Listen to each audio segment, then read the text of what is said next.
Bella Napoli by Steve Gold.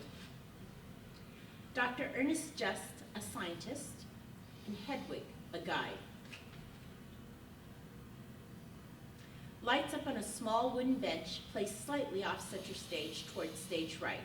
It is January 1934, a weekday morning at the Naples train station.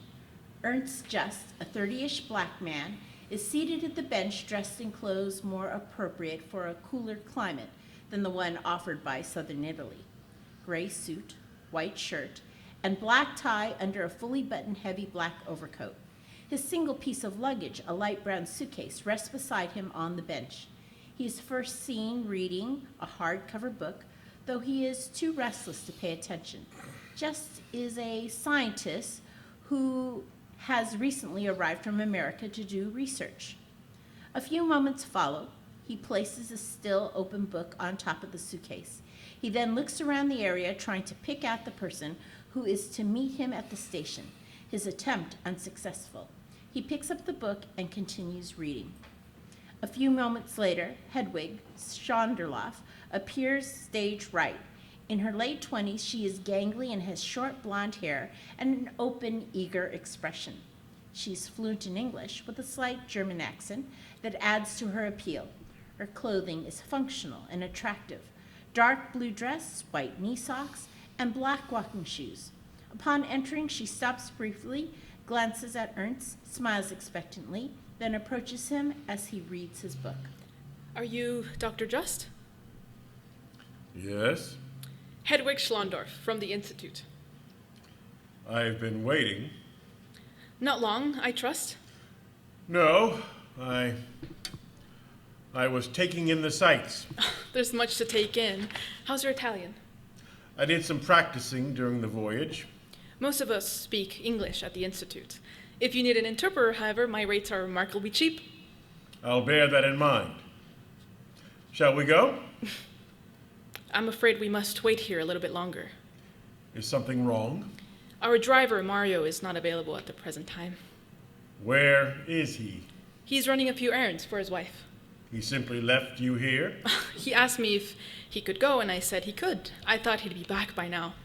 Is he coming back? Goodness, yes. At least I think so. Yes, he's definitely coming back. I hope. Me too.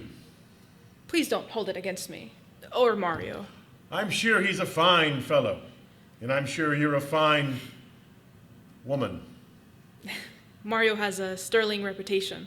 Does he have a watch? I never noticed, but he'll be here, rest assured. Very well. I shall rest assured. I have no choice. The strange thing is, Mario does nothing all day except read the newspaper and eat spaghetti. But everyone likes him. He doesn't seem very efficient. You expect efficiency in Italy? I don't know what to expect. If you want efficiency, you're in the wrong country. That possibly just occurred to me. May I sit? She pushes a suitcase to the far right end of the bench and sits. Then she motions to him to join her. I'd rather not. You were sitting when I came. It's not proper. What is not proper? Our sitting together in public. Two people relaxing, enjoying the morning sun, that's not proper? Not where I come from. Where do you come from? Washington. In Washington, men and women do not sit together in public? Not when the man is a Negro and the woman is not a Negro. But you've overlooked something. What's that? This is Naples, not Washington. Please sit down and keep me company. He cautiously, worriedly sits, though far from her. Closer. He moves in a few inches closer. Satisfactory? For now. I can't help but wonder. You seem to be dressed for a snowstorm. It is January. It does not snow in Naples, but I can try to arrange it if you wish. Yes, do that. See if you can get Mario to help you. Are you not perspiring under all these clothes? It's somewhat warm, I admit. She reaches over to unbutton his overcoat. He is mortified. There, now that should improve matters. In the future, please notify me before you decide to unbutton my clothes. It was bold of me, wasn't it? It was, indeed. Please accept my apology. It's quite all right. Luckily, I am familiar with overly aggressive women. I'll remember that the next time I am overly aggressive. I'll remind you myself. Are there many aggressive women in America? They make up the majority. I would feel right at home. You certainly would. You know, I've read many books about America. Good for you. Do you know Zane Grey? He writes westerns. That's him. He's very popular in Austria. As a child, I devoured all of his books.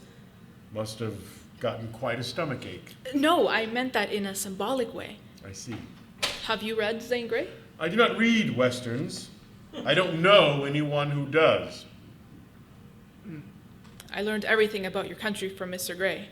Tell me, do cowboys and Indians still fight in Oklahoma? I strongly doubt it. How exciting that period must have been to live in.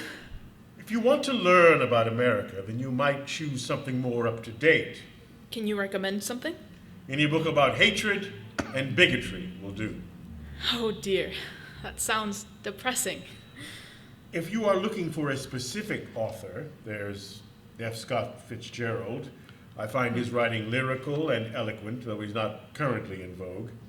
And there's Sinclair Lewis. He's not as poetic as Fitzgerald, but he's more realistic. I'll give them a try. You'll be most impressed. Doctor, I already am impressed. According to the travel guide, the population of Naples approaches 1 million. That number seems awfully large. That's what the book says. You should have read the chapter on local climate. You would have dressed more appropriately. Well, what exactly do you do at the Institute? What is my function? Are you the official greeter? I work in the laboratories. Which one? I alternate. I spend a few weeks in one laboratory, then switch to another. Why don't you have your own? You don't understand. I am what you might call an interested amateur. I have no official connection with the Institute. My family thinks I'm completely mad. They may have a point. They may indeed. So you haunt the various laboratories like Hamlet's ghost? I would rather do this than go back to Vienna and marry Count Wienerschnitzel. My mother prefers I do that. Then again, she does not think science is for proper ladies. I suspect you feel the same way? I do not. I notice a subtle condescension in your tone. They used to tell me that Negroes don't belong in science.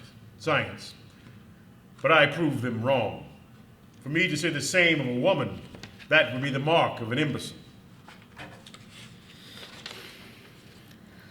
Doctor, I have high hopes for you. I wonder where Mario is. I don't mind waiting. I'm sure he has important business to attend to. Lovely day. After you are settled in Naples, I would be honored to show you the sights. I'd like that very much. I wish also to discuss your work. It's fascinating. You're aware of it? Of course.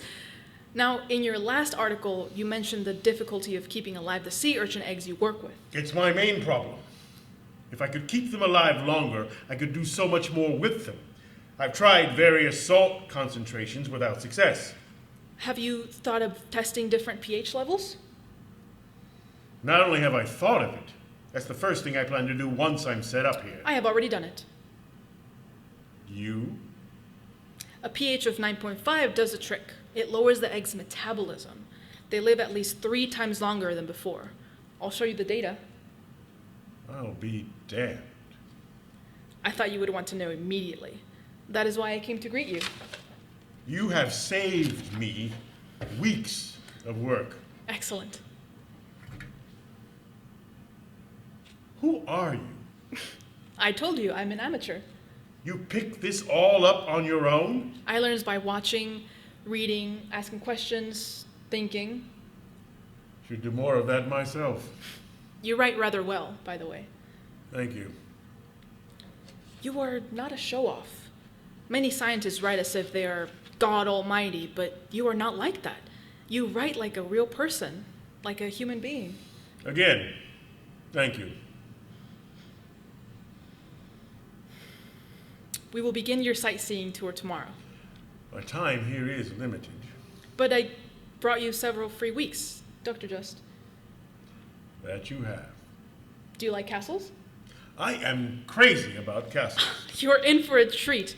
This city is filled with them. There is the Castle of the Egg. I'll take you there first. It is right off of Santa Lucia. It was built 700 years. Hard to imagine a building that old. Not in America, that's for sure. The University of Naples is 700 years old. Everything around here is 700 years old, including the professors at the University of Naples. That wouldn't surprise me. There's a marvelous avenue that runs along the waterfront. It has lots of shops and it offers a dazzling view of Mount Vesuvius. I read about that on the boat. Its volcano is still active. I told it not to erupt during your visit. You have much influence around here. I am also open to bribery. What kind? How about working beside you in your laboratory?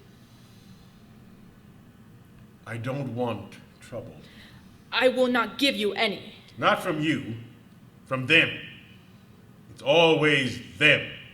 Because you are a wild American Negro and I am a Virginia European female? Something like that. I find it rather exciting. You have that privilege. I don't. You are no longer in Washington. It is Bella Napoli. Repeat after me. Bella Napoli. Bella Napoli. Magnifico. It might work out. It might. I must warn you, I'm very demanding. I can see that already. We should get along fine. She stares intently at him. Lights down.